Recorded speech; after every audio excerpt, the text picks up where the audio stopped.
정확하게 얘기하면 이건 아니죠. 네, 기자 홍사훈입니다. 금요일 홍사훈쇼, 홍쇼 시작하겠습니다. 금요일은 삼형제 조합입니다. 김용남 전 의원, 신은규 변호사. 안녕하세요. 네, 안녕하세요. 네, 안녕하세요. 머리를 아주 예쁘게 자르신 것 같네. 파마를 좀 했습니다. 아, 파마예요? 예. 꼬불거리지도 않은데? 좀 자연스럽게 파마를 좀 했습니다. 직접 하셨어? 아니요, 이제 저는 샵에 가서 우리 선생님께 예, 머리를 좀 맡겨서 손 좀 맞습니다. 염색하는 거하고 헷갈리신 거죠? 나 염색 안 해요. 염색 안 해요, 나는. 아, 염색 안 하세요? 아직 그 정도 아니야. 우리. 염색 하시나 보네. 파마를 직접 한다는 얘기는 못 들어봤는데. 아니, 염색은 직접 할 수 있지. 별로 표시가 안 나니까. 자연스럽게. 예. 어쨌든 비싸요? 아니요. 그냥 2달에 한 번씩 하기 때문에. 예. 자, 그럼 매번 그 파마 머리였었어요, 난? 그렇죠. 예. 저는 항상 미용실을 다니기 때문에. 하여튼 그거 끝나고 나서 한번 물어봅시다. 좀. 관심이 많으시네요. 제가 소개해드릴게요. 자, 윤석열 오늘 재판에도 또 안 나왔더라고 보니까. 근데 나 이게 궁금해. 이게 어쨌든 그러면은 어쨌든 우리가 직연 재판부에 대해서 굉장히 막 의심을 막 품고 있잖아요. 예. 이렇게 계속 안 나오면은 무죄를 주고 싶어도 못 주는 거 아니에요? 뭐 아무래도 그 골석 재판으로 진행되는 사건은 무죄 선고되는 경우가 거의 없죠. 괘씸해서 거의 유죄가 선고가 되는데 뭐 그렇다고 이론적으로 골석 재판은 무죄 선고를 못 한다는 이론은 전혀 없어요. 그러니까 예를 들어서 뭐 증거를 따져봐서 지금 윤석열이 출석을 안 하는 거지 윤석열의 변호인은 출석을 하고 있으니까 뭐 피고인 측에 그 제출 증거하고 검찰 쪽에서 제출한 증거하고 뭐 검토를 해서 무죄를 못 쓰라는 법은 없습니다만 근데 제가 벌석 재판으로 무죄 받는 거는 한 번도 못 본 것 같아요. 여태까지는. 내가 판사라도 괘씸해서라도 무죄 주고 싶어도 무죄라도 유죄 줄 것 같은데. 근데 윤석열 씨 입장에서는 지금 이 재판 자체에 대한 본인의 항의의 표시로 어떻게 보면 정치투쟁의 장으로 만드는 거기 때문에 어떻게 보면 판사 입장에서도 뭐 인간적으로는 기분이 불쾌할 수도 있고 이게 지금 정치투쟁의 장의 산물로 만약에 무죄가 나온다?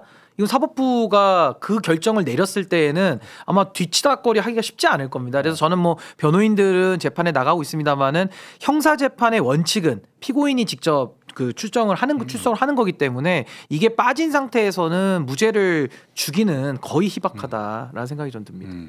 근데 하여튼 좀 이쪽에서 지금 뭔가 좀 자꾸 이 수상스러운 게 꼼수를 계속 쓴단 말이에요. 오늘도 또 기술 하나 나왔어. 뭐 보니까 그 기술 하나 좀 먼저 다루겠습니다. 자, 첫 번째 주제 이겁니다.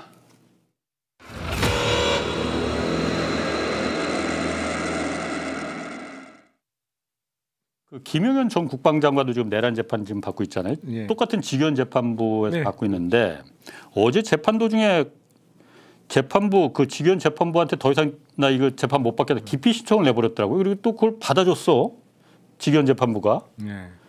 그럼 이게 왜 그런 거예요? 어떻게 되는 거예요? 그러면은? 그러니까 이제 재판의 공정성에 대해서 이제 이견을 제시할 때 이제 뭐 재척도 있고 또 회피도 있고 또 기피 같은 경우는 피고인이 검사나 피고인이 하는 제도인데 결국에는 그 재판장 못 믿겠다 불공정에 대한 의심이 있다라고 해서 이제 피고인이 그 제기를 한 걸로 보이고요. 이렇게 되면 간이하게 그냥 기각을 할 수도 있는데 만약에 이 기피 신청을 받아줘서 심리를 하게 되면 이게 그 해당 재판부가 아니라 다른 쪽으로 가서 이제 그 공정성 여부는 따로 판단을 하기 때문에 재판이 또 재판부가 그러니까 기피를 할지 안 할지 심리를 하죠. 심리를 그러니까 다른 사람이 와서 심리를 하니까 이게 그동안의 재판이 정지가 돼요. 그러니까 그만큼의 중단이 되는 부분을 노리고 이제 한 것 같기는 하나 글쎄요. 근데 그게 기피 신청을 해가지고 그렇게 만만하게 그 인용이 되고 이러진 않기 때문에 하나의 꼼수 그리고 재판을 좀 늘어지게 하기 위한 하나의 전략 아닌가 그런 생각이 듭니다.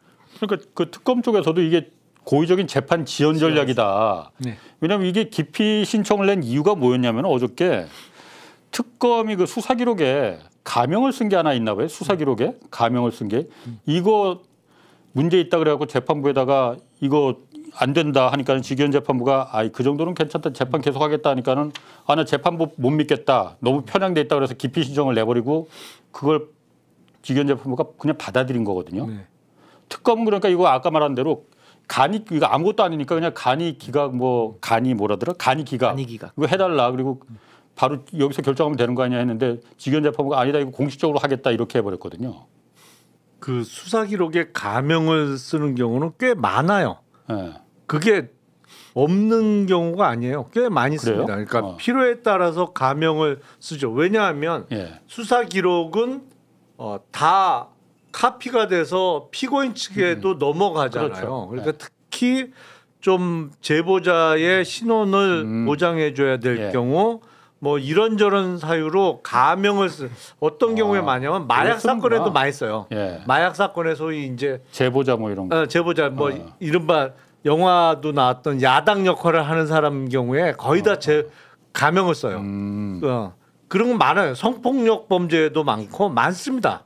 가명 쓰는 경우. 그러니까 이건 흔히 있는 경우예요. 아. 그러면 이제 가명 쓴 경우에 그게 진짜 존재하는 사람이라든지 아니면 그 사람의 신빙성을 어떻게 문제 삼냐. 그건 또 절차가 따로 있어요.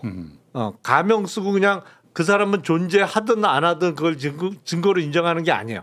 그 따로 별도 절차가 있어요. 그래서 이걸 문제 삼아서 기피 신청을 하면 사실은 그냥 간이 기각해도 돼요. 이거 이 정도는 네.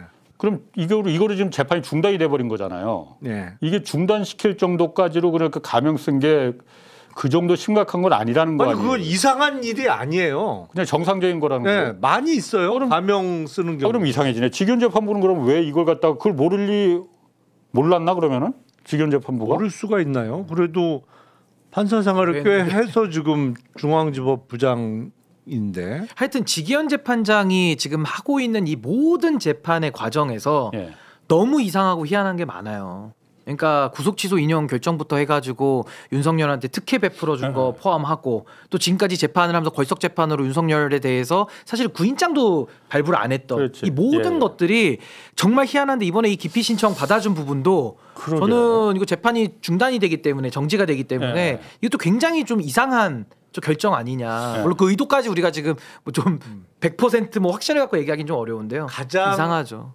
가장 그 좋은 의도 쪽으로 해석을 해본다면 어제 너무 피곤해갖고 재판을 좀 일찍 끝내고 싶었다. 아이, 뭐야? 그 정도. 아이, 아니면 중지를 시켜가지고 자기가 그냥 판결문 쓰기도 싫고 뭔가 좀 시간을 딜레이 시켜서 본인도 좀 도망가려고 하는. 정말 좀 기피를 하기 위해서. 그러니까 뭔가 하여튼 지연을 시켜주고 예. 시간은 계속 가잖아요. 그러니까 뭔가 본인이 뭐 판결문을 쓰기 싫어서 도망가려고 밑밥을 까나 뭐 이런 생각도 들고. 그러니까 그 의도는 잘 모르겠어요. 그건 어제 피곤해서 일찍 끝내는 것보다 훨씬 나쁜 의도죠. 예, 사실은. 그렇죠. 예.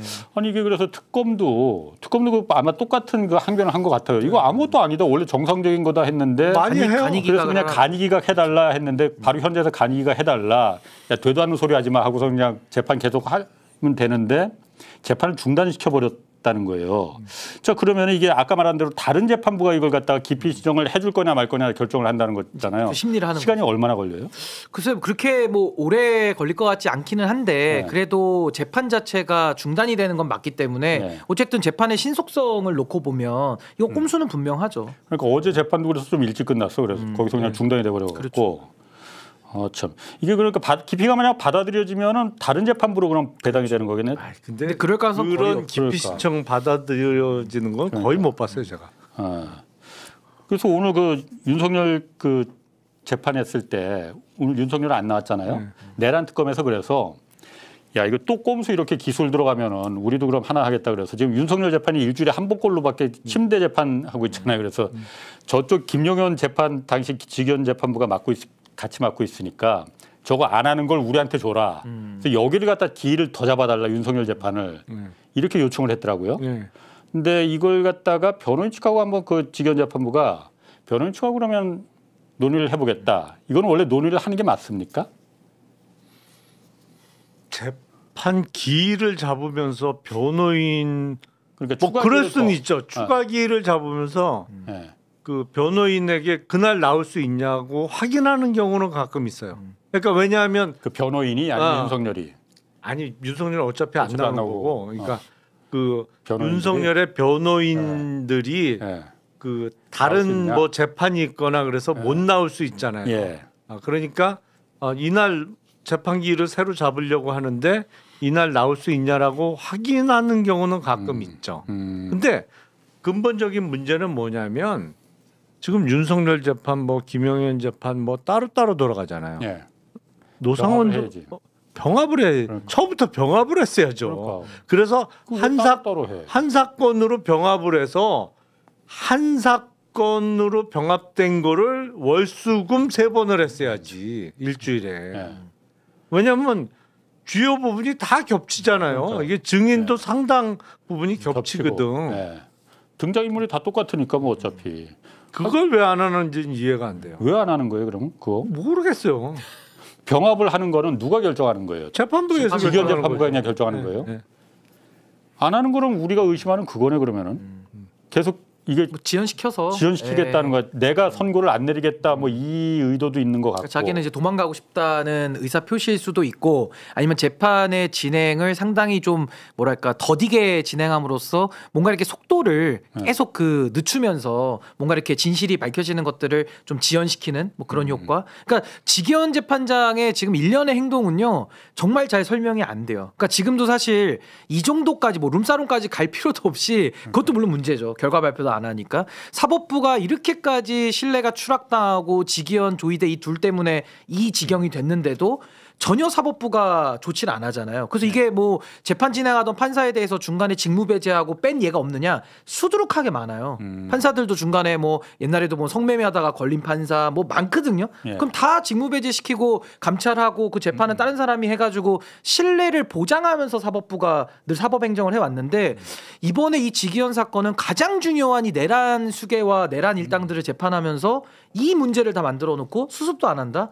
이거 정말 저도 의도를 잘 모르겠어요. 사법부가 왜 이렇게 하는지. 내란 특검에서는 지금 그래서 지금 일주일에 한 번이 아니고 주 4회로다가 좀 늘려달라 계속 요청을 하는데 이 받아주질 않으니까 재판부가 그 지기현이 또 결정을 해야 되니까. 그러니까 문제죠 이게 지금. 차라리 병합을 해서 그럼 좀 속도를 높이든가. 그러니까 지금 지기현 재판부가 이제 일주일에 한 번 재판한다 이렇게 알려져 있잖아요. 예. 윤석열 재판은 그렇지. 일주일에 한 번 하는 거예요. 김용 실제로. 재판도 하고. 네, 그래서 실제로는 일주일에 3번을 해요. 예. 재판을. 예. 근데 문제는 일주일에 3번 하면 많이 하는 건데 문제는 따로 3번을 한단 말이에요. 같은 재판을 3번 하는 거랑 마찬가지 아니에요? 사실상 똑같은 똑같은 재판은 내용, 아니지만 비슷한 내용을 3번 하는 거죠. 그러니까 이거를 빨리 병합해서 네. 한 사건으로 해서 이걸 월수금 재판에서 빨리 진행을 시켜야 되는데 아니 그럼 아까도 잠깐 말했지만 예. 이제 그 내란이 발생한 지 벌써 9달이 넘었잖아요 벌써. 그런데 아직 1심도 아직 안 끝났단 말이야. 지기현 재판부는 12월까지 심리를 종결하겠다라고는 하는데 그건 그때 가봐야 하는 거고 그때 가서 아니 좀 핑계 더 댈 해볼 수도 있지. 얼마든지 핑계대야 얼마든지 될 수 윤석열 쪽에서도 얼마든지 더 요구할 수 있는 거고 법원에서 그래서 이 불만들이 많은 이 국민들 불만이 이처럼 많으니 이제 와서 지기현 재판부한테 법관 1명 추가 투입해주겠다 했잖아요. 이거가 그 도움이 되는 거예요? 어떻게 도움이 안 되지는 않겠지만은 큰 의미는 없어요. 그래요? 그러니까 판사를 1명 증언시켜 주어서 내란 사건이 아닌 일반 사건을 이 판사에게 맡긴다는 건데 그렇다고 그러면 내란 사건 이외의 사건을 이 판사 혼자 진행할 수 있냐 재판이나 뭐 이런 거 그게 안 되거든. 합의부기 때문에 예. 3명 들어가던 거를 4명 들어가는 거로 바뀐 건데 다만 판결문 작성 부담은 다른 판사들이 좀 줄어들 수 있겠지. 아니 그런데 일반 사건도 지금 맞는다는 거예요. 그러니까 일반 사건이 좀 있는 것 같아요. 그러니까 그 그래요? 재판부에. 예를 들어서 그러니까 전혀 내란하고 상관없는. 그러니까 신건은 배당 안 하지만 기존 사건. 기존에 돌아가던 일반 사건이 네. 그 재판부에 좀 있는 것 같아요. 그러니까 남아 있는 거죠. 남아 있는. 아니 근데 솔직히 일반 그냥 국민 입장에서는 그게 솔직히 잘 이해가 안 돼요. 이 중요한 사건을 맡는데 일반 무슨 뭐 소매치기범 이런 얘기를 들어서 그런 사건까지 같이 하면서 이 사건도 이 재판부가 한다는 게 그러니까 이게요 모든 근원이 누구냐면 조이대 대법원장이에요. 네. 결국 사법행정을 최고 책임지고 있는 조이대 대법원장이 네. 뭐 내란에 대해서 입장도 한 번 안 내. 또 거기에 대해서 뭐 지금 내란 재판 이렇게까지 국민적 원성이 자자하잖아요. 예. 전혀 들여다보지도 않고 예. 뭐 오히려 뭐 이재명 후보 관련된 사건에 스스로 또 무리를 일으킨 당사자도 좀 돼 있기 때문에 뭐 리더십도 없고 또 문제를 해결하려는 의지도 없고 그러니까 이게 도대체 사법부가 말 그대로 법복 입고서 정치질을 하는 건지 뭐 국민과 싸우자고 하는 건지 정말 이해가 안 됩니다. 그러니까 하나만 묻고 싶은 게 도대체 헌법소 의지가 있는 건지가 궁금해요. 이 내란이라는 그 전대미문의 국가적 위기를 정리하는 사법부가 책임을 갖고 있잖아요. 이 사법부 아니면 어디서 재판하겠습니까?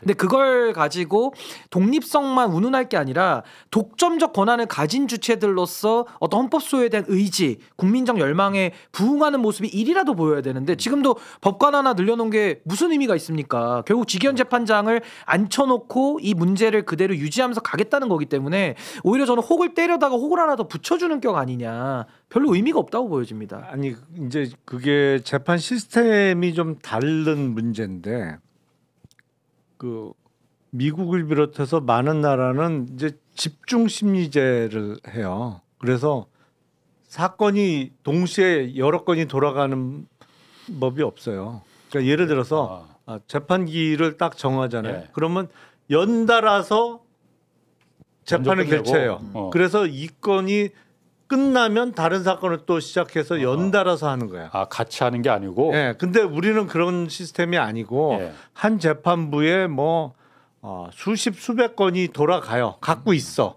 그러면서 뭐 이거를 2주 간격으로 재판을 한다든지 한 사건을 뭐 2주 간격 아니면 좀 길게 3주 내지 4주 텀으로 돌아가면서 한 사건을 조금 하고 뭐 그날 증인신문을 한두 명 하고 또 다음 속행기를 잡고 뭐 이런 식으로 돌아간단 말이에요. 그러니까 한 재판부에 사건이 많아요, 기본적으로. 그런데 갑자기 이런 중요 사건을 탁 배당받게 되면 보통 이제 새로운 사건은 배당을 안 하더라도 기존에 재판하던 거를 계속 한다 이거죠. 다른 부로 보내려면 예. 다른 부도 업무 부담이 있는 데다가 이게 재판부가 바뀌면 이른바 공판 절차 갱신을 다 해야 되거든. 다시 처음부터 해야 되는 거예요, 그러면? 그러니까 그렇지 이어받아야 않겠지? 되죠. 증거 조사 절차를 다시 해야 돼요. 간이하게라도 약식이라도 증인 조사 절차를 다시 해야 돼요. 예. 그러다 보니까 통상 그렇게 잘 안 해요.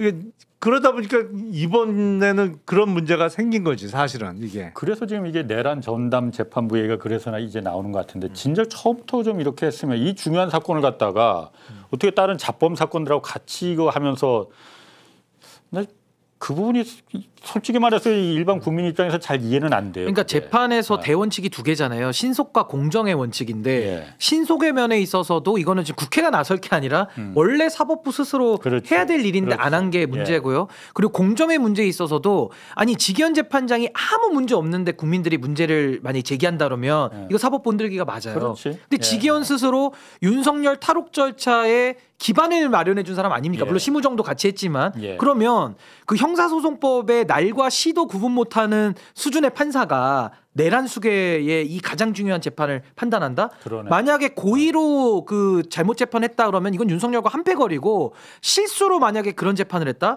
중대한 실수죠. 이런 사람한테 어떻게 내란 재판 맡깁니까? 그러니까 이거는 뭐로 보나 조희대 대법원장이 이건 뭐 룸사롱까지 제가 가지도 않습니다. 룸사롱까지 가면 더 명백해지고요. 맞아. 예. 알아서 이건 사법 신뢰를 위해서 배치를 바꿔줘야 되는데 그대로 유지하면서 가면서 또 룸사롱 튀어나오고 윤리감찰관실에서 이거 뭉개고 있고 또 직위원 재판장이 걸석 재판인데도 구인장도 안 발부하고 모든 게 켜켜이 쌓이다 보니까 이거 문영배 소장도 그 말씀 하시잖아요.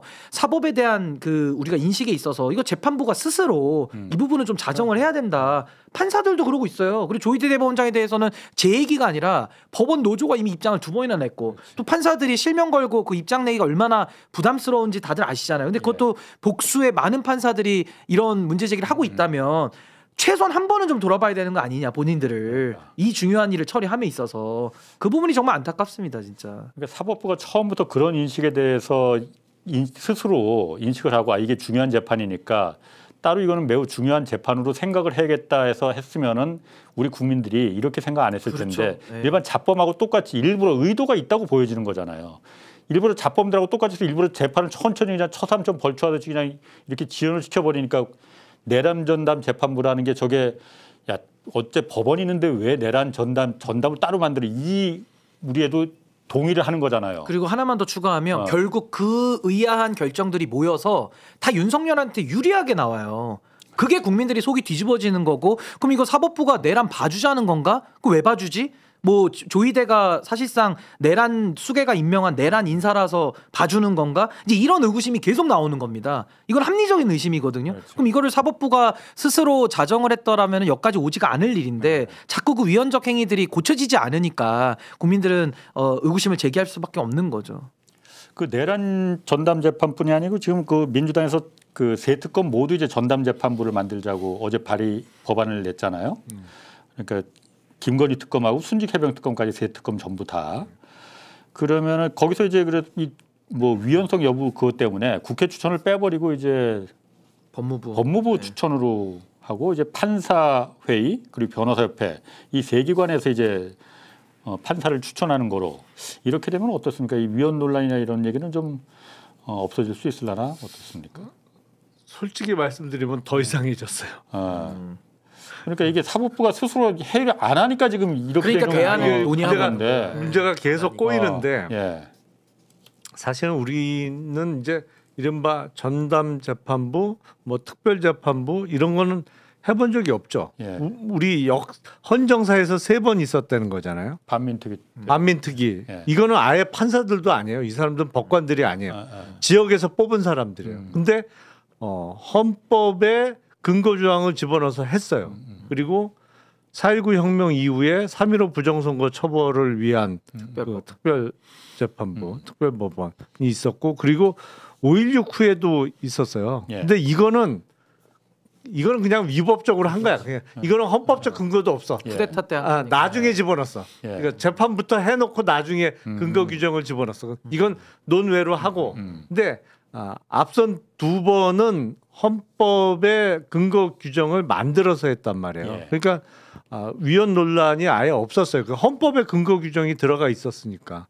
근데 그거 외에 지금 논의되는 거는 헌법의 근거 규정을 만들기는 어렵고 그건 개헌을 해야 가능한 거니까 그건 아니고 법률 형태로 하자고 하다 보니 처음 해보는 거라 이런저런 논란이 없을 수는 없어요. 이거는 저도 자신 없어요. 이 부분에 있어서는. 근데 그 법관 추천을 하는 데 있어서 국회가 문제가 되니 국회는 이 정파성을 띠는 정당 추천 성격이 있으니 이걸 빼야 되는 거 아니냐? 그 빼고 법무부가 들어갔어요. 예. 근데 미국 같으면 법무부가 충분히 들어갈 수 있어요. 왜냐하면 미국의 연방 판사들 있잖아요. 그 선거로 뽑는 그 주단위의 판사들 말고 예. 연방 법원의 연방 판사 대통령 임명하는 이 연방 판사들은요 미국 법무부 소속이에요. 우리하고 시스템이 달라요. 예. 법무부에서 관리해요 연방 판사를. 그러니까 미국 같으면 법무부가 들어가는 게 뭐 그럴 수 있어요. 근데 우리나라는 그게 아니란 말이지. 우리나라는 법무부는 거의 이꼴 검찰이 성격이 강해. 물론 교도소나 구치소를 관리하는 교정본부나 옛날 같으면 이제 출입국 본부죠. 외국인 출입국 정책본부도 있고 다른 기능도 있지만 법무부의 가장 큰 기능이 검찰이란 예. 말이에요. 그래서 법무부 이꼴 검찰로 다들 인식하고 있어. 예. 그러니까 이번에 중수청도 법무부 산에 두지 말자고 했던 거 아니에요? 근데 그러니까 기소하는 기관 쪽에서 법관을 추천하는 데 들어간다? 그거 좀 이상하잖아요. 근데 이거는 검찰이 기소하는 게 아니고 어쨌든 특검에서 특검이 하는 기소하지. 거니까. 예. 특검이 기소하기는 하는데 구조적으로는. 소추기관 쪽에서 법관을 임명하는데 관여를 한다는 게 조금이 아니고 많이 좀 이상해요. 그래도 위헌 논란으로 따지면 국회에서 추천하는 것보다는 여기가 훨씬 더 객관적일 것 같다는 생각이 그런가요? 드는데. 근데 저는 일단 논의 구조 자체를 바꿔야 되는 게 네. 내란 특별재판부의 위헌성 여부를 우리가 지금 토론할 필요는 없어요. 그러니까 위헌성이 우리가 제거된 안을 만들면 되는 거니까 예. 더 우리가 논의해야 될 것은 조희대의 5월 1일자 파기환송심 결정이 정치 개입이냐 아니냐 이거 논의해 봐야 되고 예, 예. 직위원회 구속 취소 인용 결정이 그러니까. 옳으냐 그르냐 이 얘기를 해야 맞아요. 그 위헌 위법을 바로잡기 위한 하나의 대안으로 나오는 거고 사실은요 이거 문제의 근원 출발이 어딥니까? 조희대와 직위원이에요. 사실 그 두 판사를요 직무상 중대한 헌법과 법률 위반을 우리가 조사해내면요 그냥 탄핵시켜버리면 돼요. 그게 가장 깔끔합니다. 사실은 이 무리수를 둘 필요 없고 근데 안 되니까 이 무리수까지 나오는 건데 저는 만약에 저것도 위헌성을 제거할 목적이라면요 더 바꿔도 돼요. 법무부랑 변협 다 빼버리고 판사회의 있지 않습니까? 예, 예. 고법 단위로 두 거기서만 명씩 다. 법원장들이 추천하라고 해가지고 조희대의 영향권만 배제된 법관들이 사법권이 법원에 속한다고 돼 있으니까 조희대한테 속하는 게 아니라 사법권은 법원에 속하거든요. 법원 내부의 자율적 정화 기능만 해줘도 돼요. 그러네. 그럼 예를 들면 서울, 대전, 대구, 광주, 부산 고법원장들한테든 아니면 그 고법 회의체에서 뭐 두 명씩 추천을 하라고 하든지 해서 만들되 저게 이제 실무가 진행이 안 될 가능성이 있으니까 실무 추진만 법무부에서 하는 거예요. 행정 일만. 왜냐하면 법원 행정처에 맡겨놓으면 또 안 돌아가니까. 판사회에서 9명을 다 그냥 추천한다. 다 해라 판사들이. 그렇지. 그렇게 해서 아. 하면요 조희대의 영향권을 벗어난 판사를 지금 데려다 앉히겠다는 게 국민적 요구고 예. 사법부가 자정을 안 하니까 이 얘기가 나온 거거든요. 그러면 전 나중에 위헌심사 들어가도 그건 그때 가서 우리가 논쟁을 해야 되지 지금 우리가 뭐 특별재판부가 합헌이니 위헌이니 이 얘기를 할 때는 아니다. 지금은 직위원 조희대를 탄핵으로 처리할 거냐 아니면 내란 전담 재판부로 처리할 거냐 예. 이 부분을 우리가 대안을 놓고 그렇지. 예. 그 행위를 논의해야 돼요. 예. 그래서 저는 저 안도 잘 뭐 이렇게 머리를 많이 맞대고 만든 건데 판사들의 집단지성에 의해서 한번 추천해 봐라라는 기회를 주는 것도 저는 오히려 더 위헌성을 더 낮출 수 있다. 그러니까 다양한 안이 있을 수 있다고 저는 보는 겁니다. 지금 사법부에서도 저 안에 대해서도 저게 위헌이라고 말하는 게 외부에서 판사를 갖다가 추천하는 거는 싫다는 사법부의 거죠. 독립성을 갖다가 현저하게 해친다. 그렇다는 거니까 판사 말한 대로 그러니까 판사들이 해봐라. 9명을 예. 다 그냥 추천하는 것도 그러니까 고법 기준으로 다 한번 해봐라. 이런 것도 괜찮을 것 같아요. 제가 볼 때는. 그것도 괜찮은 안 같은데. 그거는 만약에 그 외부 기관이 그 재판부 구성에 관여하기 때문에 안 된다 위헌이다라는 주장은 그 주장은 수 있죠. 못하죠. 예, 못하죠. 예. 그건 전 그것도 괜찮다고 봐요. 그렇게 해서 예를 들어 무작위 얘기도 자꾸 하니까 후보를 한 50명 추천하라고 하세요. 50명 중에 무작위 배당을 또 해버리면 돼. 물론 무작위 배당이라는 게 우리 헌법에 나와 있는 원칙은 아닌데 자꾸 정치적 공격을 하잖아요. 예. 그러니까 그런 것들을 아예 사법부가 자정을 할 수 있게 해주고 또 무작위 배당을 해라. 이렇게 해서라도 직위원과 조희대의 영향권을 배제하는 게 우리의 첫 출발점이고 그렇죠. 목표이기 때문에 전 거기에만 우리가 몰입해서 그냥 만들면 되는 거예요. 그건 저는 그렇게 네. 위헌성이 있다고 보진 않습니다. 직위원 판사가 이상한 건 저도 100% 동의. 근데 직위원 판사 같은 사람이 법원 내에 직위원 한 사람만 있을 거라는 건 그렇죠. 저는 그거는 예.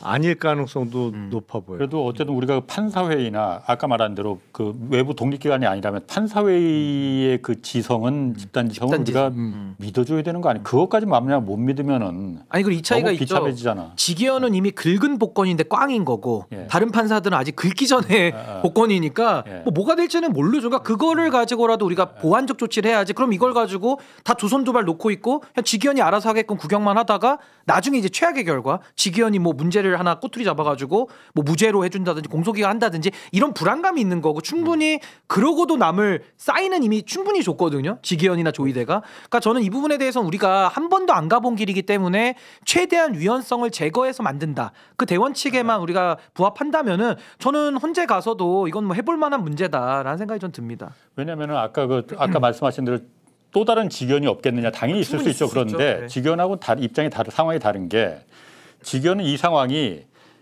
픽스되기 전에 그러니까 이 발을 담근 거잖아요. 그리고 새로 만약 그 전담 판사가 배정이 된다면은 이 상황이 다 어쨌든 선거도 끝났고 이 직위원과 조희대가 어떤 비난을 받고 있는지 다 히스토리를 알고 받고 있는 상황에서 그런 섣부른 뭘 위해서 그걸 걸겠느냐 윤석열을 봐주기 위해서 근데 이런 하여튼 전담 재판부 문제가 헌재로 가면 사실 큰일 나는 거예요. 그렇지. 아시겠습니다만 헌재로 가는 순간에 재판은 정지되고 예, 그러니까 그러니까 그 부분이 가장 좀 우려스러운 거죠. 이게 저는 뭐 하여튼 그러니까 헌재를 안 가기 리스크가 위해서라도 커서 자신이 근데 없어요. 헌재는 한 번은 문제. 갈 것 같아요. 그게 왜냐하면 예를 들어 위헌 심사 제청을 하면은 재판은 정지되지만 위헌 심사 제청을 안 해주면 이제 헌법 소원으로 가니까 그땐 정지가 안 되는데 예. 결국에는 헌법재판소 전 한 번은 갈 것 같고 특검도 지금까지 한 17번 특검을 했지만 각 특검마다 다 헌재는 갔었거든요. 근데 다 펀이 나왔죠. 근데 예. 저는 위헌성이 제거된 내란 전담 재판부를 만들어서 직위원과 조의대 문제를 해결하는 게 방법이고 전 만약에 그 방법은 우리가 계속 논의는 좀 하더라도 가장 효과적인 방법은요. 국회가 국정조사를 통해 가지고 그 진실을 좀 밝히고 예. 전 중대한 위법 사항이 있다고 하면은 전 탄핵을 고려해 보는 것도 전 하나의 방법 아니냐. 문제의 근원은 조의대와 직위원이다. 그 말씀드립니다. 문제의 본질은 사실 그겁니다. 그 둘입니다. 그 파기환송 결정을 그렇게 9일 만에 빛의 속도로 한 게 어떻게 가능했냐. 거기서 직권남 이미 공수처에 고발이 돼 있었잖아요. 공수처에 고발된 걸 지금 김건희 특검분이 이첩을 한 거란 말이에요. 그렇죠. 이거 왜 수사를 안 하느냐. 뭐 사인회등 이런 거 말고 본질이 그게 아니라. 본질은 그거잖아요. 그러니까 이거 수사를 매우 의심스럽잖아요. 이게 범죄 의도가 없는 거냐. 범죄 의도가 없으면 왜 그렇게 엉터리처럼 보이게 결론을 냈느냐. 그리고 구속 취소도 한 번 하고서는 다시 원복시킬 걸 왜 그렇게 했느냐. 그거 완전 코미디였죠. 아니 그러니까 그거를 본질은 딱 그 두 가지니까 그 두 가지에 대해서 겁먹지 말고 대법원장이라고 겁먹지 말고 수사의 잣대를 똑같이 일반 국민하고 홍사원, 친인규, 김용남하고 똑같이 죄 지으면 벌 받듯이 수사를 통해서 그걸 밝혀내야 되는 거죠. 제가 모든 국민들이 그거 다 의심스럽다고 지금 보고 있는 거 아니에요? 제가 조사를 해보니까 지난 5년간의 전원합의체 대법원이 한 거 있지 않습니까? 평균적으로 걸리는 게 3.3년이에요. 1213일 평균이. 근데 이 사건은 40일 만에 그냥 배당부터 시작부터 끝까지가 40일 만에 그냥 끝내버렸는데 또 하필이면 그때가 대선을 앞둔 지점이고 심지어 고법에서 이재명 후보에 대한 기일도 잡았습니다. 그래서 제가 그때도 뭐라 그랬냐면 이거 헌법 116조 위반이다. 왜냐면 선거운동 기회를 평등하게 균등하게 보장하라는 헌법의 조항까지 나와 있거든요. 아, 그래요? 그러니까 이거 자체가 아주 위헌적인 결정을 한 거기 때문에 저는 조희대 대법원장의 위헌 위법한 행위에 대해서는 사인회동은 그 중에 하나의 뭐 나중에 그게 만약에 더 입증이 되면 체크를 해서 그럼 좋은 거고 그거 없더라도 조희대 대법원장의 이 행위 자체가 전 위헌 위법성을 많이 갖고 있는 행동이다. 전 그 부분을 좀 강조를 해야 될 것 같습니다. 참고로 배당 기준으로 하면 9일 만에 선고한 거고. 그러니까 전체로 네, 대법원의 기록이 접수된 거로 34일인가 그럴 기준하면 거예요, 아마. 이제 그 기간이 나오는 거예요. 그러니까 한 달이 조금 넘는 기간. 왜냐하면 대법원의 기록이 접수가 돼도 처음에 배당이 안 돼요.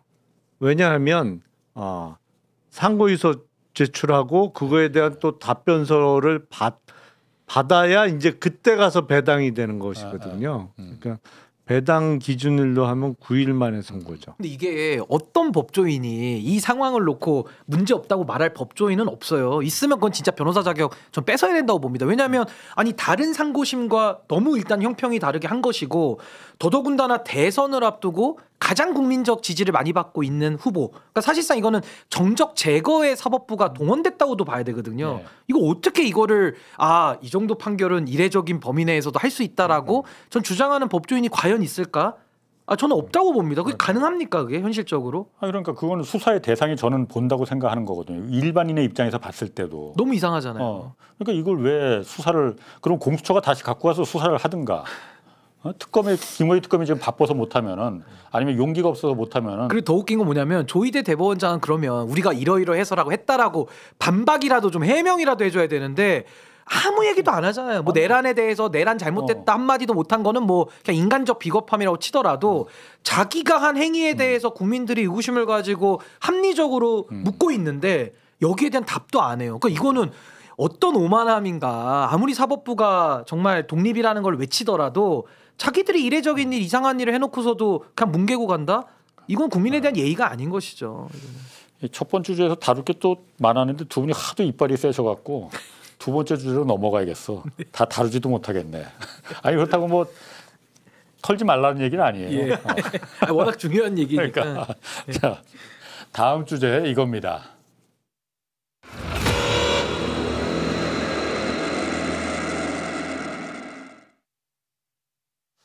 이게 김용남 의원 그 시장주의자 오민시 오랜만에 아직도 못 아니야. 해보셨- 50대 들어서 민주투사된 시장주의자. 오민씨. 수고하셨습니다. 코스피 3,500선 지금 눈앞에 두고 있잖아요. 오늘은 약간 떨어지긴 오늘은 했는데 네, 좀 조정받고 있더라고요. 어쨌든 이게 계속 이렇게 3,500까지 이제 갈 것 같은데 네. 관세협상 지금 이게 삐끄덕거리는데도 불구하고 이렇게 가는 거는 왜 그렇다고 보시는 거예요? 일단 관세 협상은 분명한 리스크인 거죠. 예. 리스크는 분명한데 이게 주식이라는 게 그런 것 같아요. 경제 상황이 좋잖아요. 예. 수출도 잘 되고. 예. 그러면 주식 오르냐? 이미 선반영됐어. 주식이 오를 가능성이 높아질 뿐이지 예. 반드시 오르는 건 아니에요. 예. 그러면 경제가 나빠. 예. 예를 들어서 일본 뭐 맨날 그렇잖아요. 예. 일본 경제가 확 살아난 건 아니거든요. 예. 그러면 주식이 계속 꺼지거나 아니면 절대 안 오르고 바닥을 맴돌아야 되냐? 일본 주식은요. 지금 4배, 5배 이상 오른 거예요. 니케이 지수가 어제 보니까 45,000을 넘겼더라고. 근데 일본 경제가 그럼 확 좋아져서 그러냐? 아니에요. 그렇지. 다른 이유로 계속 오른 거예요. 그럼 뭐냐? 거버넌스가 좋아져서 오른 거예요. 지배 구조가. 예. 예. 그렇기 때문에 지금 관세 협상이 불확실성이 크고 야 이거 우리가 3,500억 불 투자하겠다는데 사인 안 하면 상호관세 25% 때리겠다는데 코스피가 왜 오르지? 아니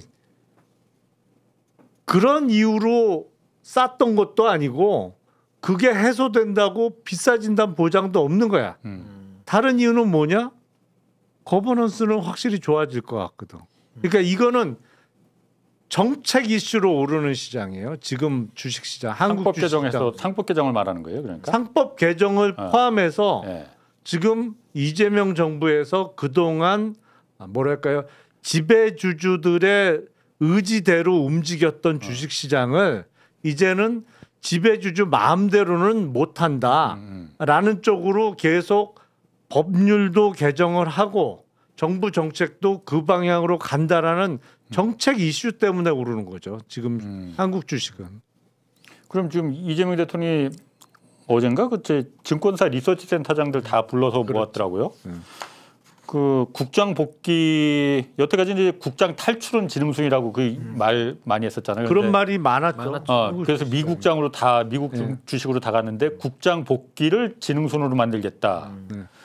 이건 다시 말해서 주식시장에 더 많은 자금이 지금 유동성이 들어와야 된다는 거잖아요. 부동산 시장에 들어있던 자금을 그렇죠. 주식시장으로. 그래서 코스피 5천까지 지금 그 달려보겠다라는 거잖아요. 그 가능해요, 어때요? 아니 사실은 국장 복귀의 의미는 부동산에 가 있던 자금이 주식시장으로 오는 것보다는 더 직접적인 의미는 사실은 미국 주식이나 이제 해외 주식에 어마어마하게 투자를 했잖아요. 예. 특히 개인 투자자들이 올해 기준으로는 우리나라가 코스피 기준으로는 전 세계 1등이에요. 상승률. 예. 그럼에도 불구하고 올해 들어서 외국으로 주식 투자한다고 빠져나간 돈이 월 단위 기준으로는 어느 때보다도 많아요. 역설적이에. 그러니까 복귀가 아직 이루어진 건 아니에요. 지금 주식시장 그럼 왜 올라? 예.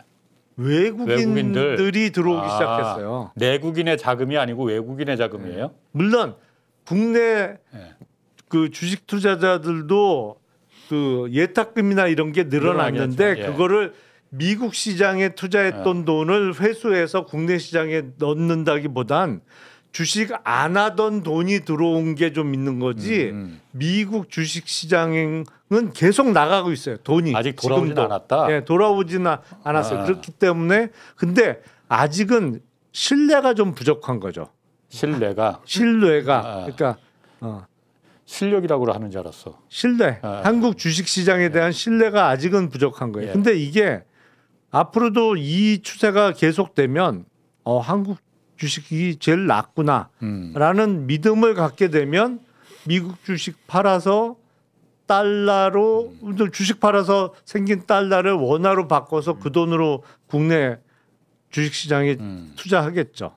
근데 저는 우리나라 PBR만 놓고 보더라도 이게 뭐 저기 대만이나 태국 뭐 이 정도만 올라가도 우리나라 그 코스피 지수가 지금보다 좀 더 올라가잖아요. 한 조금이 아니고 그러니까 4천 대만 정도로 PBR이 올라가면 대만 정도 7천 돼야 돼. 7천. 그러니까 이게 PBR 모르는 분들도 많으니까 예. 얼마 전에 뭐 그거 갖고 구설도 한 번 있었고 순자산 대비 주가 평가 그렇죠. 근데 그러니까 이게 지금 우리나라 시장이 저평가돼 있다라는 거를 단적으로 보여주는 이제 지표인데 저는 이번에 그 아까 정책의 문제라고 보신 게 맞다고 보는 것이 이재명 대통령께서 보여주신 그 여러 가지 정책이나 또 그런 메시지 같은 것들이 너무 일관돼요.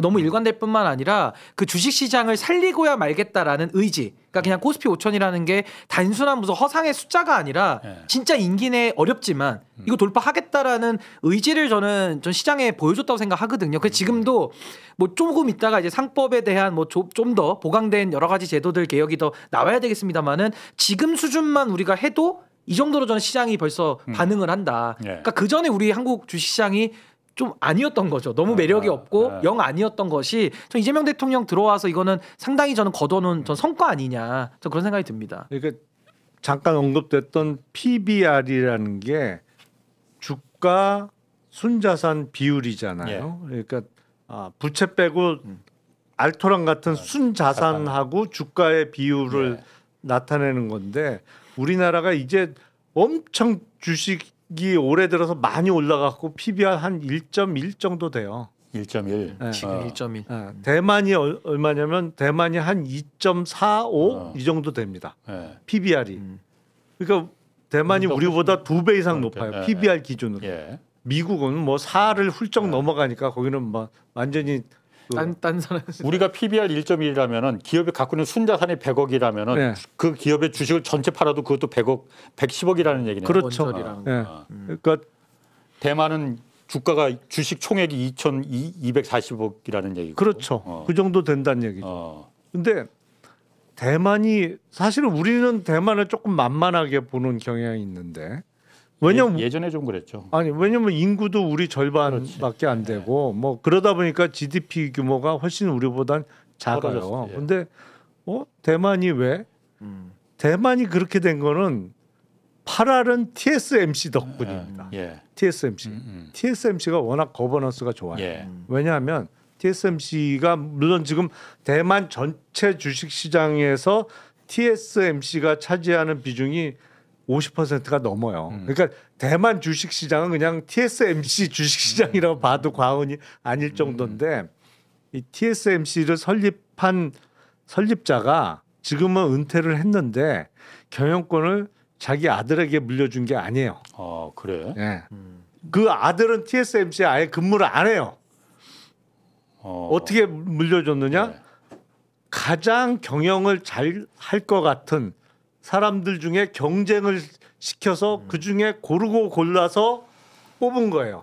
중요한 얘기네. 지금은 그러니까 TSMC가 된 거야. 중간에 그리고 지금은 이제 세 번째 사실상 그 회장이 경영을 하고 있는데 두 번째가 생각보다 일찍 그만뒀고 경영 성과가 생각보다 안 좋아서 지금 세 번째 경영자가 운영을 하고 있는데 이 사람이 잘 하고 있는 거죠.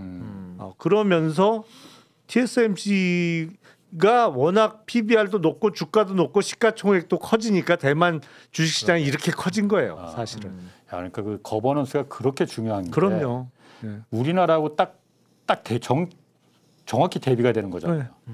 경영을 잘할 사람을 경쟁을 시켜서 내 아들내미 딸내미가 아니고 고르고 골라서 진짜 부럽네. 회사를 살릴 사람을 구하는 건데 우린 반대로 돼 있죠. 그냥 아들내미 딸내미한테 그냥 먹고 살 만큼 충분한 돈 물려주면 되는 거고 그 회사를 갖다 물려줄 필요는 없는 거잖아요. 그러니까 우리나라 그 주주들은 소액 주주들은 제발 좀 회장님 아들이 똑똑하기를 기도하는 수밖에 없잖아. 어차피 거기가 경영할 거니까. 그렇지. 근데 안 그렇단 말이에요. 다른 근데 나라는. 이게 대한민국의 이걸 제가 일반화할 수는 없지만 그러니까 회장님들도 마찬가지고 교회 담임 목사들도 네. 교회를 자기 거라고 생각을 해요. 그러니까 세습을 해주거든요. 그러니까 이게 네. 사실은 회사의 법인격과 그 오너는 구별되는 건데 그렇지. 이걸 자기 걸로 착각을 하니까 그러니까. 정말 그 수많은 우리 소액 주주들이 피해를 보는 거 아니냐. 그럼 주식회사 하지 말아야 돼요. 그냥. 그러니까요. 자기 가족회사 하면 되는 개인 거지. 사업을 하든가 예. 해서. 예. 이 주식회사를 갖다 자기 개인 회사로 착각을 하는 게 그리고 또 우리 정서가 또 그렇게 또 다 통용이 돼 있어. 아니 그냥. 더군다나 상장해놓고 상장까지. 비상장이면 모르겠어. 네. 상장해놓고. 야, 그 TSMC 진짜 부럽네. 나 그것도 몰랐네. 아니 그래서 TSMC가 대만 사람들이 잘 될 수밖에 부르는 없네. 대만 사람들이 부르는 별명이 있어요. 뭐라고 해요? TSMC를 가리켜서 대만 사람들은 호국 신산이라고 부릅니다. 호국 나라를 지키는 신령스러운 산이다.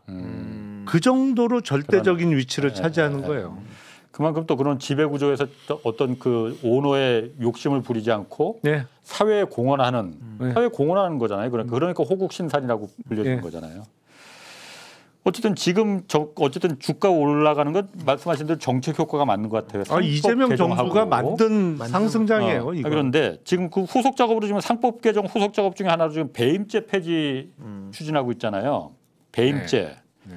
이 대통령도 얼마 전에 그 이런 말했어요. 투자 결정 잘못해서 이거 배임죄로 감옥하면은 이거 어떻게 사업을 하겠느냐. 그러니까 배임죄는 폐지하는 게 맞다 이런 식으로 얘기를 했는데 근데 어쨌든 배임죄라는 게 여태까지 어떤 그 경영진의 일탈을 막는 전횡을 막는 그 어쨌든 안전판 역할도 한 게 사실 아니에요? 제가 여기서 이런 적이 없었는데 어. 이재명 대통령 말씀에 살짝 좀 딴지를 건다면 괜찮아. 여기 우리는 그런 거 해줘야 돼. 딴지 걸면. 나도 약간 좀 이거는 좀 네. 불안하긴 해요. 투자 결정을 잘못해서 감옥 간 경영인은 한 사람도 없습니다. 다만 그거는 감옥 갈 일은 아니지. 그렇죠. 예, 경영인데. 투자 결정을 일부러 악의적으로 해서 감옥 가는 경우는 있었죠. 그렇죠. 그게 배임이죠. 예. 예. 무슨 얘기냐면 자 상장 회사 뭐 하여튼 주식회사 예. 도냐 그 회사가 사업을 잘해서 돈을 왕창 벌었어. 그런데 아들한테 경영권을 물려주려니 이게 제 아들 돈이 많아져야 되잖아요. 이게 상속이나 증여를 하면은 세금이 너무 많고. 예. 그래서 아들이 뭐 조그만 사업체를 하나 차려. 근데 이게 리스크가 커. 사업 모델도 안 좋아. 그렇지. 아유, 예. 비즈니스 모델이 안 좋은 게 무슨 상관이야. 내 아들이 하는 사업인데. 그래서 회사 돈을 그냥 몰아줘. 왕창 밀어줘. 예. 근데 이게 역시나 말아먹어서 다 까먹었어. 이러면 배임죄로 감옥을 가죠. 예. 하지만 저 사업이 앞으로 미래에 유망할 것 같은데 근데 100% 확신할 수 있는 사업은 없는 거잖아요. 예. 그건 사업이 아니지. 예. 그 고민하다가 결정했는데 운이 안 좋게 그 사업이 잘 안 됐어. 그래서 감옥 간 사람은 없어요. 그거는 미국에서도 경영 판단의 원칙이라고 해서 그 경우에는 민사적인 미국은 이제 그거는 주로 민사적인 손해배상의 문제로 귀결되는데 손해배상 책임을 물리지 않습니다. 그러니까 배임죄는 잘못 결정한 거에 대해서 적용되지 않아요. 나쁜 의도를 갖고 결정했을 때 적용되는 죄인 거지. 그럼 저 배임죄는 그냥 없애면 안 된다는 입장이세요? 아니 배임죄가 그런데 다른 나라에 없는 것도 사실이에요. 다른 나라는 배임죄 없어요. 예. 예. 미국에 배임죄 없어요. 예. 그건 민사 책임의 문제일 뿐이지. 예. 배임죄라는 거는 독일에서 생겨난 그 죄명인데 이 히틀러 나치 시절에 생긴 거예요. 일종의 배신 신뢰 행위를 위반. 형사적으로 처벌하겠다고 해서 한 건데 지금은 독일도 배임죄는 없어요. 다만 차이가 뭐냐? 우리의 형법상의 사기죄보다 훨씬 적용이 광범위하게 되는 사기죄 규정을 갖고 있습니다. 사기죄가 예. 그럼 사기죄에 배임이 포함되는가 보구나. 미국의 경우에는 우리 같으면 배임죄로 처벌하는 많은 경우가 사기적 거래로 사기죄로 처벌돼요. 그래서 배임죄가 그럼 없는 거예요? 배임죄가 없어요. 웬만한 건 어차피 사기로 다 사기죄로 걸수 처벌해요. 있으니까. 예. 그럼 우리는 사기죄가 그렇게 광범위하지 않나 보죠. 우리는 사기죄의 구성 요건이 엄격해요. 그래요. 그 사기죄 구성이 타인을 기망하여 예. 타인을 속여서 예. 재물을 교부받거나 재산상 이익을 취득한 때 네. 성립하는 게 사기죄인데 인과관계까지 다 봐야 되니까. 그 해석 그렇죠. 그게 속인 행위와 어떤 재산상 이익을 취득하는 행위와의 인과관계도 필요하고 엄격하게 해석을 해요. 근데 미국은 그렇게 엄격하게 범위를 좁혀놓지 않았어요. 우리보다 사기죄 적용 범위가 훨씬 넓어요. 그러니까 만약 배임죄를 폐지한다고 하면 사기죄를 비롯한 다른 형법 체계까지 같이 손을 봐야 그러니까 돼요. 보완이 되지. 아까 말한 대로 그러면 내가 뭐 일가 친척이나 딸내미나 아들내미나 회사에다가 내가 저 부실한 거 알지만 내가 몰아줘야지. 이렇게 하는 게 비일비재하잖아요, 실제로. 실제로 많죠. 많죠. 그러니까 사실은 배임과 뭐 사기 이게 지금 우리 법 체계에서도 예. 같이 이렇게 기소당하는 경우도 많아요. 그러니까 왜냐하면 예. 굉장히 겹쳐 있는 죄목들이기 때문에 물론 이제 법 적용의 문제겠습니다만은 근데 결론은 저는 이재명 대통령 말씀하신 취지는 배임죄가 워낙 범위도 넓고 이게 사실은 요건이 너무 단순하다 보니까 범위가 넓으니 이게 판례들을 가지고서 사실은 좀 적용하는 경향도 좀 있거든요. 그럼 우리 형사사법의 가장 대원칙이 죄형 법정주의잖아요. 그러니까 법에 정해서 명확하게 알 수 있고 이런 행위를 하면 안 되는구나. 이걸 좀 알 수 있어야 되는데 지금은 배임죄라고 하는 이 신뢰 위반죄 이렇게 구성 요건이 단순화돼 있고 오히려 이거를 판사들에게 법 적용의 차원에서 이제 처벌을 하든지 안 하든지 하다 보니까 이 기업 경영하시는 분들 입장에서는 조금 불편을 저는 호소할 수는 있다. 그래서 이 부분에 대해서는 뭐 배임죄를 없애고 안 없애고를 떠나서 전 조금 놔둔다면은 좀 요건을 더 좀 이게 예를 들면 행위들을 더 구체화한다든지 좀 이런 식의 개편은 좀 필요하지 않을까 아니 그런 생각이 이재명 듭니다. 대통령의 취지를 해석하자면 그건 맞아요. 배임죄가 상당히 어렵습니다. 실제로 적용을 하려면 이연령 비연령이 많아요. 대단히 어려운 죄예요. 좀 많이들 헷갈려해요. 이거는 뭐 수사하는 사람들도 그렇고 예. 배임죄 수사는 상당히 어려운 수사이고 적용을 어려워해요. 왜냐하면 약간 그 그레이한 부분이 많거든요. 아리까리한 부분. 그러니까 재량이 많은 영역이니까 알쏭달쏭한 부분. 재량이 많은. 그래서 뭐 그거를 좀 더 명확히 하자는 취지라면 그건 저도 100% 찬성입니다. 근데 어쨌든 기업에서는 과거부터 계속 배임죄 없애달라고 그게 희망사항이긴 희망사항이었단 네. 말이에요. 그럼 만약에 배임죄를 없애면은 주가는 올라갑니까 그러면은? 그거는 주가가 올라갈 요인은 아닌 것 같은데요. 그래요? 네, 왜냐하면 어.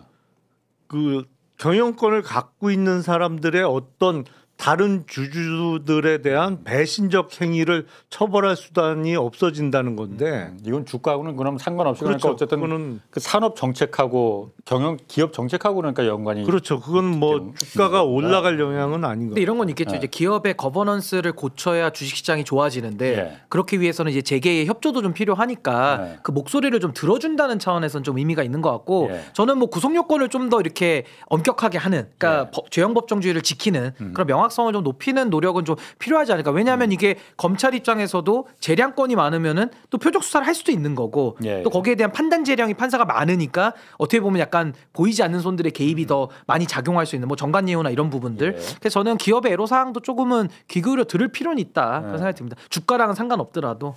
어쨌든 배임죄는 그냥 무조건 그냥 그 없애달라고 하는 데서 덜컥 다 없애는 거는 그건 좀 아닌 것 그건 같다는 안 되죠. 되죠. 네. 그러면 그 가뜩이나 형사 시스템에서 큰 구멍이 하나 생기는 거라 만약 배임죄를 정말 없애기로 했다고 하면 사기죄를 비롯해서 뭐 횡령죄를 비롯해서 다른 법률을 다 고쳐야 돼요. 그물망을 짜면서 고쳐야 되는 거죠. 자 그리고 그 요것도 하나 모르 그 어제 특검이 국민의힘 압수수색에서 당원 명부 결국은 이제 대조를 했더라고요. 통일교 신도가 11만 명, 어제는 12만 명이라는데 1만 명 줄은 것 같아. 11만 명. 통일교 전체 신도가 120만 명이라는데 한 10% 정도 된다고 해요.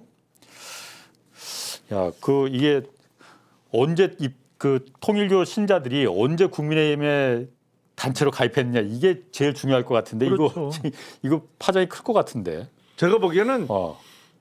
전체 명단은 별로 의미 없어요. 예. 이거는 정말로 통일교 그 지도부 차원에서 네. 국민의힘의 집단 입당을 네. 통해서 당내 경선에 개입할 그렇지. 의도를 갖기 시작했을 때부터 카운트를 하는 게 맞죠. 그러니까 윤석열 대선 때 홍준표랑 경선했을 그렇죠. 때 그때 2021년도. 때부터 해서 그 이후까지 네. 전당대회 개입 의지까지 네. 있었으니까 그러니까. 그 기간으로 특정해서 네. 특히 그냥 일반 당원 의미 없고 예. 책임당원. 그렇지 투표권이 주어지는 네. 책임 당원으로 들어온 숫자 그게 중요하죠. 그러니까 이게 기점으로 따지면 2021년도 7월 이게 예. 이제 윤석열 대선 후보 경선 시점이고 2023년도 3월 이제 김기현 당대표 당선되는 요 시점이거든요. 예. 요 1년 6개월 사이에 어느 시점에 조직적으로 들어왔느냐, 아. 그 의도성은 어떻느냐, 예. 이게 굉장한 핵심 주장인 거고 윤석열 경선 당시는 우리가 생각해 보면 통일교도 있지만 또 신천지도 있어요. 그러니까 이런 종교 단체들이 우르르 들어왔다라는 부분이 좀 연관돼서 수사가 이루어져야 되는 것이고 예. 당시에 이준석 당 대표 체제에서 1,000원짜리 당원을 만들었거든요. 원래는 3개월 동안 내야 3,000원 당원이 한 표를 행사하는데 갑자기 뜬금없이 당비 납부 당원이라는 개념을 만들어요. 그 1,000원짜리 당원들이 우르르 들어올 수 있는 문을 열어줬거든요. 그러니까 그 행위와 이 연관성도 혹시 있는지 이 부분까지도 저는 열어놓고 수사가 이루어져야 된다고 봅니다. 그 책임당원이라는 거는 일반 당원하고 책임당원은 어떻게 그러니까 그러니까 그 돈 당비 내는 납부 거죠. 여부에 네. 따라 갈리는 당비를 납부하면 책임당원이 그 되는 3달 거예요? 내야지 그러니까 책임 당원이 돼요. 세 달 1,000원씩 세 달에 3,000원? 그거 내야 책임 당원이고 투표권이 생겨요. 아니 그러니까 정확하게는 그러니까 민주당은 권리 당원이라는 용어를 써요. 예, 예. 당비를 납부하는 예. 권리 당원. 근데 국민의힘은 책임 당원, 예. 당비 납부에 책임이 있는 책임 당원이라는 용어를 쓰는데 어. 당비를 납부하기 시작하면 책임 당원인 건 맞는데 예. 적어도 석 세 달 달은 이상을 그렇죠. 납부해야 책임당원이 투표권이 되는- 주어지는 거죠. 근데 이거를 투표권이 당시 경선 중간에 네. 그 경선 언저리에 당비 납부 당원이라는 개념을 만들어요. 예. 그래서 1,000원짜리 당원을 열어줬단 말이에요. 그러니까 요건을 완화했잖아요. 그러니까. 그것도 혹시 3,000원이야 뭐. 근데 3,000원을 지금 1,000원을 깎아준 거죠. 그래서 더 많이 들어와라 이건데 이게 혹시나 신천지나 통일교 쪽하고도 연관이 있는 건 아닐까 네. 이런 의구심도 있다는 거죠. 원래는 2,000원이었는데 근데 1,000원으로 그때 최소 낮춰줬어. 당비가 월 2,000원이었는데 그걸 1,000원으로 낮춰줬어. 낮춰주고 당비 그러니까 납부다. 석 달을 안 내고 한 달만. 납부를 시작했으면 그냥 예, 예. 투표권을 인정해 거죠. 줬었네. 네, 그때? 당비 납부 당원. 그러니까 이 개념은 저는 기억이 나요. 그때 제가 당에서 당무도 봤었기 때문에 네. 당비 납부 당원. 근데 이제 명분은 이렇게 얘기하더라고요. 더 많은 사람들 들어오게 민심을 열겠다 이렇게 했었는데 그때 그런가 보다 했는데 지금 와서 보면 이 종교단체가 그럼 들어오는 문을 열어준 거 아닌가? 이런 의심이 드는 거예요. 그래서 요 시기를 좀 한번 맞춰는 봐야 될 것 같습니다. 그거는 의미가 크죠. 왜냐하면 조직적으로 입당하더라도 이게 한두 사람이 아니니까 적어도 석 달 전에 경선 석 달 전에 입당을 완료하고 당비를 납부했어야 되는데 한 번만 납부해도 권리를 투표권을 준다 1,000원짜리. 그러면 막판까지도 그냥 쑥 많이 집어넣으면 투표수를 늘릴 수 있는 아니 건데. 그래서 권성동 당시 의원이 그때 어디 방송 나와가지고 뭐 당원 가입 엄청 많이 시켰다고 자랑도 했어요. 당시 권성동 의원 인터뷰 들어보시면 네. 그러니까 그런 식의 당원의 문을 활짝 열었는데 그 연계 순수하게 연 거냐 아니면 이런 조직단체들과의 연대 속에 마치 이렇게 문을 열어주는 거 있죠. 그러니까 강도들 들어와 문 열어줄게 시건장치를 열어주는 요거일 수도 있다라는 의심이 들기 때문에 그 시기를 좀 맞춰보고 수사를 좀 해봐야 될 것 같습니다. 그러니까 그 부분이 지금 통일교에서는 권성동을 통해서 통일교 이권 사업을 갖다가 약속받는 조건으로 다 모아서 우르르 했다는 거. 네. 만약 그게 사실이라면은 11만 명이 예를 들어서 집단 가입한 게 이게 불법적으로 가입을 한 거라고 한다면은 국민의힘은 어떻게 되는 거예요? 이거 완전히 경선 무효에 준하는 거고 이게 민주주의 후보 못하는 경선이 거죠. 무효가 되는 거잖아요. 사실상 그렇게 법률적으로는 처리되겠지만 이미 뭐 윤석열 구속당한 상황에서 하긴 어렵지만은 사실상 그 경선은 이렇게 된 부정 경선이 되는 거죠. 그럼 부정 경선이었을 때 그거는 그냥 그걸로 끝나는 거예요? 아니죠. 위헌정당 해산 심판 할 수 있고 아. 위헌성이 농후하죠. 이거는 예. 예, 정당 해산을 해야 될 사안인 거죠. 야, 요거 그래서 그렇게 그냥 그 압수수색을 막은 건가? 당원 명부에 대해서. 대단히 어려운 법률적 문제가 여기저기서 생길 것 같습니다. 이런 게 사건화가 된 적이 한 번도 없기 때문에 설레고. 예. 모르겠어요. 하여튼 뭐 문제가 복잡해질 것 근데 같아요. 경선의 효과만 떼놓고 얘기하자 그러면 이건 조작 경선이 될 우려가 크기 아니 때문에 그러니까 경선 과정에서 이런 그쵸. 게 밝혀졌으면 그 경선은 무효다 무효지만. 이렇게 할 수가 있는데 벌써 몇 년 전에 다 끝나버린 일이라 그러니까요. 예. 자신이 없네요. 그 독생녀 한학자 그러니까 메시아라는 거잖아요. 그러니까 본인이 아니 그러니까 왜 예수님의 여동생이다 이런 주장이잖아요. 예. 예수가 이제 독생자라고 독생자. 표현을 하는데 어. 스스로를 독생녀라고 칭하니까 그 거의 뭐 여동생이다 내가. 어. 그러니까 교주하나 봐요. 그런 아니, 정신세계라서. 그걸 또 믿는 사람 나 그게 더 희한해. 그러니까. 참. 근데 이번에 구속 안 당하려고 교주의 자존심을 좀 내려놓은 게 네. 자기 수술해서 아프다고 그 얘기를 기자들하고 만나서 들어가면서 하더라고요. 교주는 원래 아프면 안 되는데 아프면 아니 안 되는데. 구속 가능성은 뭐 우리 점쟁이가 아니니까 그것까지는 내가 안 물어보고 그보다 나 어제 뉴스에서 제일 좀 그랬던 게 오광수 전 민정수석 있잖아요. 어쨌든 저 한학자 변호를 했었잖아요. 그러다 잠깐 사퇴를 했었죠. 했지만은 성공보수를 10억을 받기로 했더라고요. 보니까 10억을 받았는데 조건이 특검 소환 없이 수사를 그냥 종결시키는 조건으로. 나 이 오광수 민정수석이 그냥 민정수사 계속했으면 어쩔 뻔했나 나 그게 막 아찔하더라고요. 아니 그러니까 제가 그 얘기 한 번 드린 적 있나? 제가 변호사 막 개업해 갖고 어떤 친구 사건을 맡았는데 예. 정말 그 친구 사건은 하는 족저가 안 됐다고 그 얘기 한번 하셨었는데 다시 한번 해주죠. 예. 근데 나중에 보니까 그 상대방 예. 제가 대리하는 친구하고 싸우던 회사 측의 변호인이 나중에 보니까 그 정부의 민정수석에 가 있더라. 예. 그러니까 사건이 안 되더라고. 당연히 난 이길 줄 알았는데 다 졌어. 근데 방금 말씀하신 대로 진짜 민정수석에 계속 있었으면 그러니까. 이게 어떻게 흘러갔을지 뭐 아니, 가늠이 안 되죠. 민정이 되겠어. 이런 사람이 나 참 돈이 그렇게 궁한 사람이었어요. 오광수. 아니 그러니까 돈과 권력을 동시에 쥘 수는 없는 건데 어떻게 보면 이게 뒤늦게 참 드러났기에 망정이지. 그러니까 오광수 민정수석은 자격이 없는 분인 게 그러니까. 이미 입증이 사후적으로 된 그러니까. 것이고 예. 이번에도 사실은 한학자 씨에 대한 구속영장 발부 가능성을 전 더 높게 보는 이유가 이 정관 오히려 전관의 문제가 드러난 게 예. 오히려 저는 법원이나 특검 둘 다 부담을 가질 수밖에 없는 거 아니냐. 그래서 사후적으로 보면 좀 어떻게 보면 약간 뒷발에 뭐 잘 됐어. 얻어 걸린 느낌인데 그러니까. 하여튼 영장 발부돼야죠. 그리고 진짜 한학자 총재가 구속이 만약 영장을 안 된다면 기각이 됐다 그러면은 전관이 먹혔네. 그거는 이봐 우리 사회가 이 정도에 아직도 다 쓸어버려야 돼. 이 여론이 그러니까 그 호화 변호인단 정관 변호사들이 많이 포함된 그게 한번 이슈화가 됐기 때문에 제가 그때 아마 그런 말씀 드렸을 거예요. 이렇게 되면 이거 특검 입장에서는 구속영장 청구를 안 할 방법이 없다. 이거 청구 안 했다간 역시 뭐 이런 식의 먹혔네. 얘기가 나올 예. 거기 때문에 근데 법원도 이제 비슷한 부담을 지게 된 거예요. 이 정관들이 특검에만 손을 했겠어? 법원도 당연히 하겠지. 그럼 만약 법원이 영장 기각시켜 버리면은 거봐 사법부는 저래서 안 돼. 그렇죠. 자 김용남 전 의원 신인규 변호사였습니다. 다음 주에 뵙겠습니다. 네, 감사합니다.